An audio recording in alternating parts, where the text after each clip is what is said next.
Okay, thank you for joining me here today. I'd like to give you a brief update on the officer-involved shooting that occurred yesterday evening at approximately 10:15 p.m. As a standard procedure in an officer-involved shooting, the investigation is now being conducted by the Alberta Serious Incident Response Team. To respect the integrity of the ongoing investigation, I will relate to you the events leading up to the shooting. It is the purview of ASIRT to investigate and speak to the investigation surrounding the shooting itself. At approximately 9:15 p.m. on Friday, February 28th, officers responded to a call of shots fired in the 1400 block of Copperfield Blvd southeast. While circulating the area at approximately 9:45 p.m., they were alerted to a suspicious vehicle, which was subsequently confirmed as being stolen. The vehicle fled the scene and was being driven in an extremely dangerous and erratic manner, putting the public and officers at risk.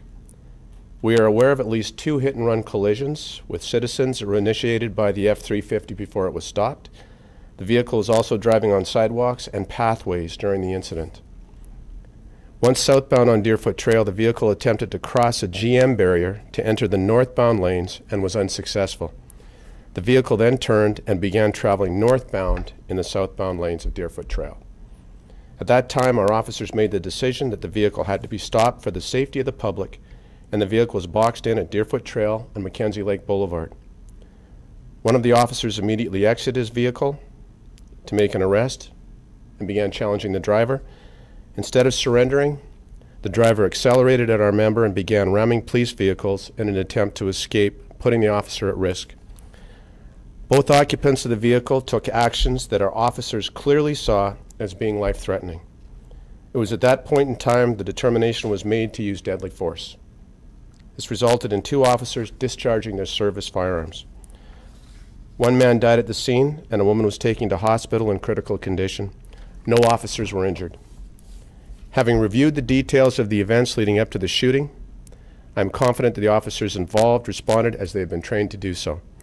Our primary role as police officers is to protect life. The officers in this case made a split-second decision based on the circumstances as they rapidly unfolded in order to prevent further serious risks to innocent members of the public. This is obviously a difficult time for everyone involved, and we are providing support to all those that were impacted. All members involved in the incident have the full support of the service and the Police Association. Although I'm limited as to what I can say, I will answer any questions that I can. The woman's injuries, can you say whether those were from police or from the man that she was with? No, that's from the police. Was she a target as well? Or was She took actions that were clearly a risk to our officers, and the officers responded. So any shots that were fired and at the intended individuals. Are the 2 known to police? Very well known to the police. Very well known to the police. Can you release the identification of the man who was killed? At this point in time, we can't. I'm sure it will be forthcoming in the days ahead, but we're not allowed to identify the name of the individual that's involved. I know you said he was driving erratically. Can you say if they were armed in any way with a weapon? Okay, that part of the investigation forms part of the ASIRT investigation. They take over the scene, and they are the ones that are responsible for the events surrounding the shooting and everything afterwards. So that includes the investigation of the scene. Can you say anything about the connection between the original call of shots fired and the final result? At this point in time, there is no link that we've been able to identify between the report of shots fired and the vehicle that subsequently got stopped on the Deerfoot. Was there ever any proof of shots actually being? Not that we're aware of. It was a report that came in that somebody had heard shots fired that resulted in police vehicles attending the area, but we've been unable to determine that any shots had been fired. Do you know the route that the truck took out of Copperfield? We,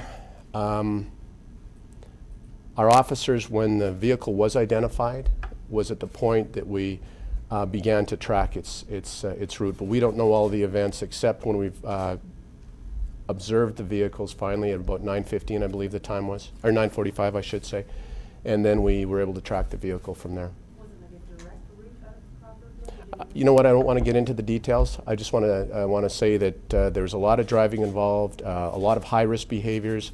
As I say, there were 2 hit-and-run collisions. We have evidence of this vehicle going through red lights. The traffic was medium at night. A lot of people When you think of the time on a Friday night, 9:45 to when it terminated, about 10:17 or around 10:15, number of vehicles on the road, number of people put at risk. And it was vehicles that were hit. When you talked about getting wrecked?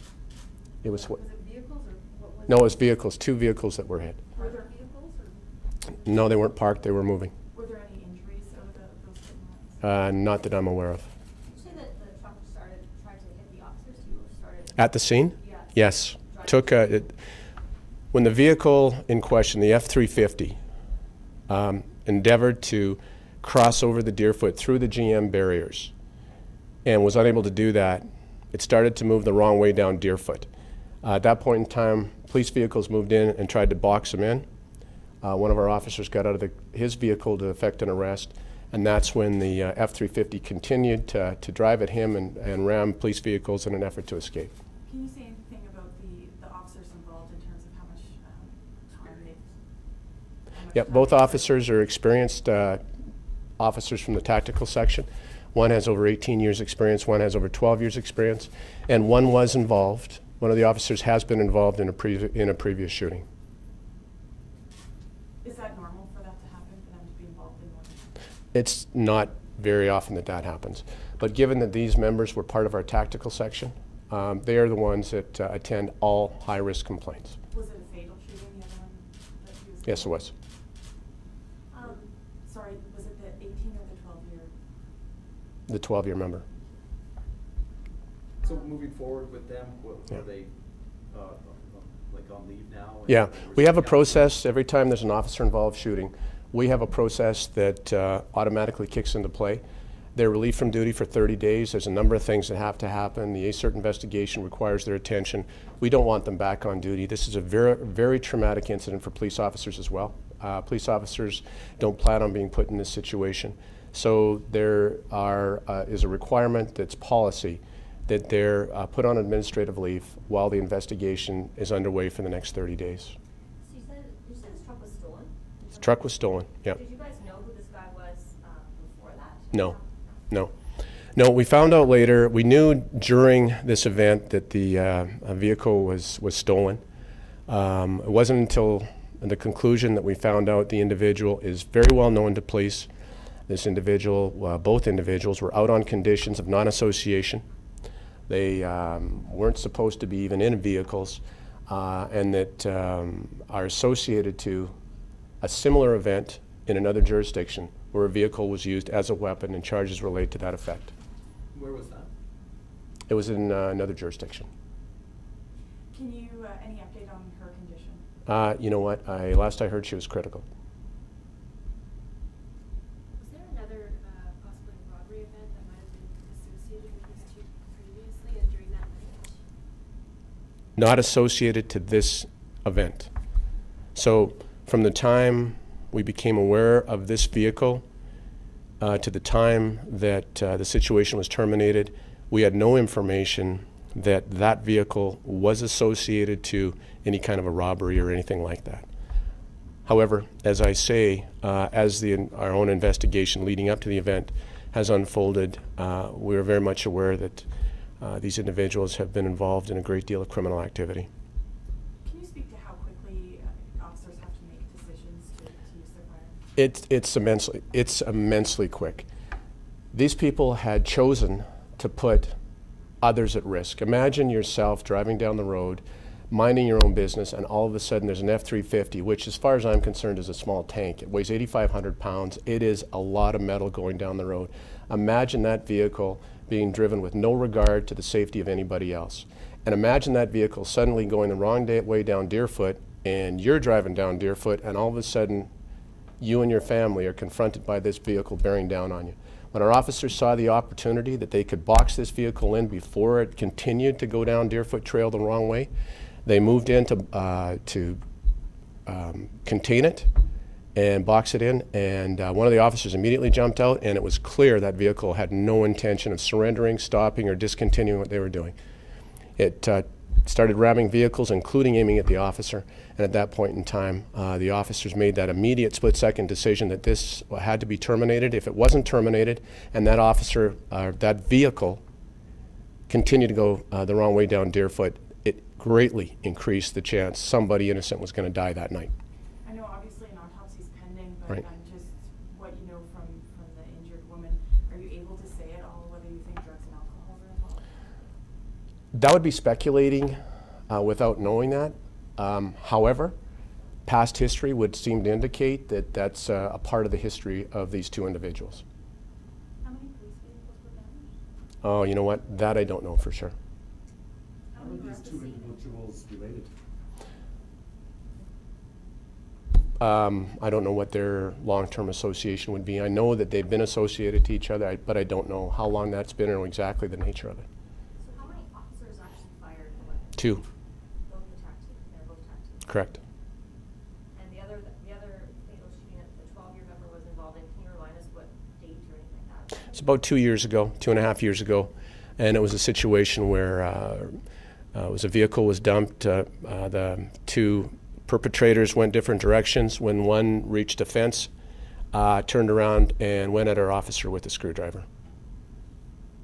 And you wanted members of the public have to swerve out of the way before hitting this vehicle when it was. Yes, there were times during that pursuit that it was just good luck or divine intervention that somebody wasn't hurt just by the way this vehicle was being driven with total disregard. As I say, there was events where it clearly went through red lights when there was heavy traffic on the road, pulled in front of, made a left turn in front of an individual who was just driving down one of those roads, and had that vehicle not been able to slam on their brakes, again, you'd only have to speculate the type of injury that would have occurred to that person. That absolutely, and this is, as I say, historically, this is not unusual for these two. We How noticed long a was the lot. pursuit? It wasn't a pursuit. I want to make this clear. The event itself was about 30 minutes. And this is one thing, I thank you for bringing that up, because there's often people hear the word pursuit and they have a vision of two police cars, you know, front bumper to the tail bumper of the vehicle. What was being done in this case was recognizing the danger associated to this F-350. Most of the surveillance was done by the helicopter. Police vehicles were on the road within distance should there be an opportunity to effect an arrest. So it was, every effort was made to maximize the security and safety of individuals. We were blocking intersections where we could because we knew that they were not going to stop for anything. So as much as we could, we relied on surveillance from the helicopter, and our officers endeavored to maximize safety for citizens as best they could given the rapidly evolving circumstances of this event. I'm sorry, you can't, I know you addressed this, you can't confirm if the two were armed or not? Not at this point in time. That forms, just to explain again, I can talk to you about everything up to what caused the officers to take the actions they did, but the crime scene itself, the searches, the events around all that is the purview of ASIRT. So they're responsible for the search of the vehicle and what may be in the vehicle. We noticed there was a lot of bullet holes in the Ford. Do you know how many shots were fired and if that was more than usual or anything like that? There were a number of shots fired. I would suggest, and that's another thing I'd be, I don't know the exact number, but there was as I understand it, over 15 shots that were fired. And do you know what kind of weapon they used? Because they're tac team members, do they have those rifle kind? Or do they have No, this, as I understand it, it was a service pistol. And you commented a bit about the man who was, the ramming and then not backing down, but then you touched on the woman's actions. Can you elaborate on what she was doing that would? No, I can't, other than to say that she took actions that were clearly demonstrative of wanting to harm our officers. And I can't say any more than that. That will form part of the investigation by ASIRT, but I know that some people may think that there was an accidental hit. I can absolutely assure you that the actions of our officers were determined by the immediate threat from each of those individuals.